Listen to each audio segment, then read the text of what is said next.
Sir, thank you, sir. You have allowed me to speak on a very important issue. Sir, I would like to point out at the outset that SIR is violative of parliamentary legislation. It violates the powers prescribed by Parliament. It's contrary to the judgment of Supreme Court, a three-judges judgment of Lal Babu Hussain, and it is a malified exercise of power to selectively disenfranchise on the basis of religion. Sir, Election Commission of India cannot be bigger than Supreme Court and Parliament of India, sir.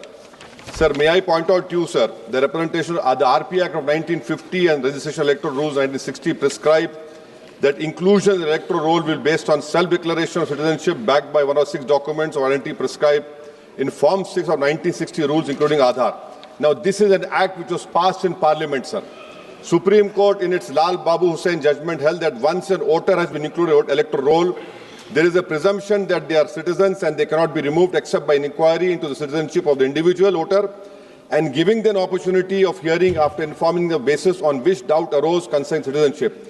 What is happening now is that the Election Commission is putting the burden of proof on the voter.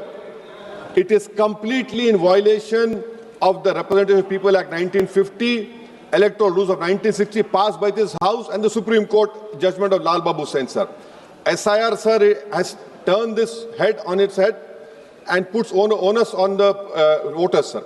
Sir, voters who were part of the electoral roll in 2025, instead of being given the benefit of presumption, are required to submit documents to prove the citizenship. The 2003 electoral roll is arbitrarily fixed at the baseline for which revision is being conducted.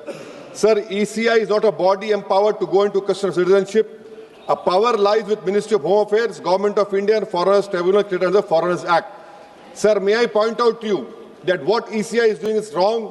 Section 14A of Citizenship Act 1950, read with 2003 NRC rules, Section 4, subsection 2, 3, 4, 5, 6, prescribe just such an exercise of evaluation of citizenship to be conducted by central government.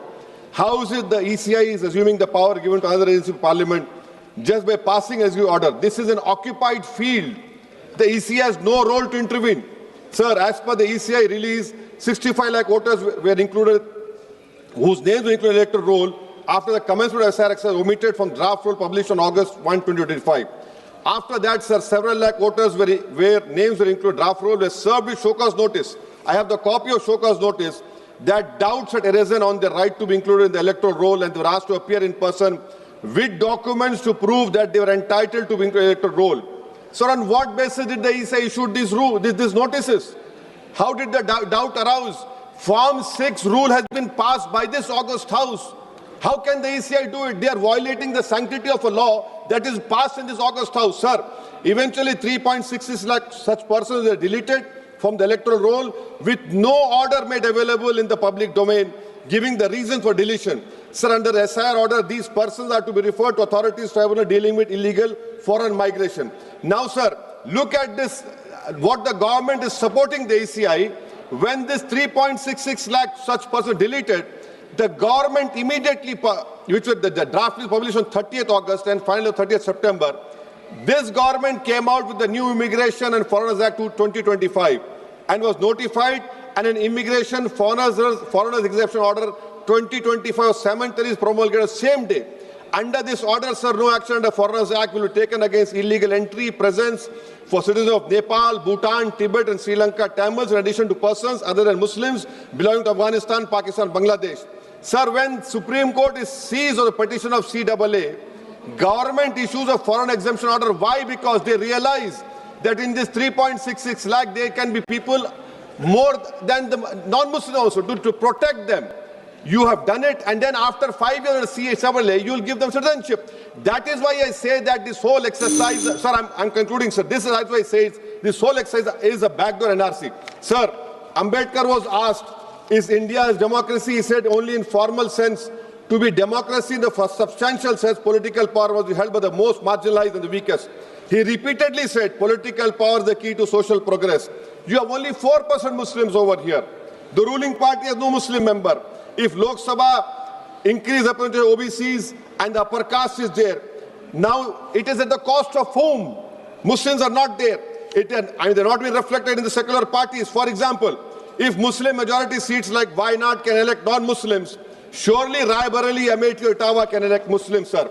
And now coming to this electors, sir. We are only become electors. We are not getting elected. Please conclude. Sir, I'm concluding. Sir, give me 2 minutes, sir. Please, sir. Now coming to this whole donations, BJP got 88% of donations, sir. Nearly 2,243 crores. So we the people is now represented by We the Private Limited. I would request this ruling party to please consider adopting a mixed member parliamentary system like Germany. Each voter has 2 votes, one for their MP and one for a political party. A tally is done. First, all local winners get seats, and the rest of seats are filled with the overall number of seats. Each party matches roughly percentage. Secondly, sir, delimitation. Don't do delimitation like what you have done in Kashmir and in Assam.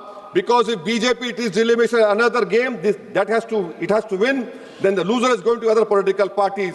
But the loser will be country's democracy. Sir, right to vote. Ambedkar called it a principal theory of the Constitution. I would demand, I have put a private one's bill last assembly, the age of contesting elections for MLA and Lok Sabha should be brought down to 20. Rajya Sabha 25, for Vidhan Sabha 22. Why? Because, sir, we have 52% of India's population under the age of 30.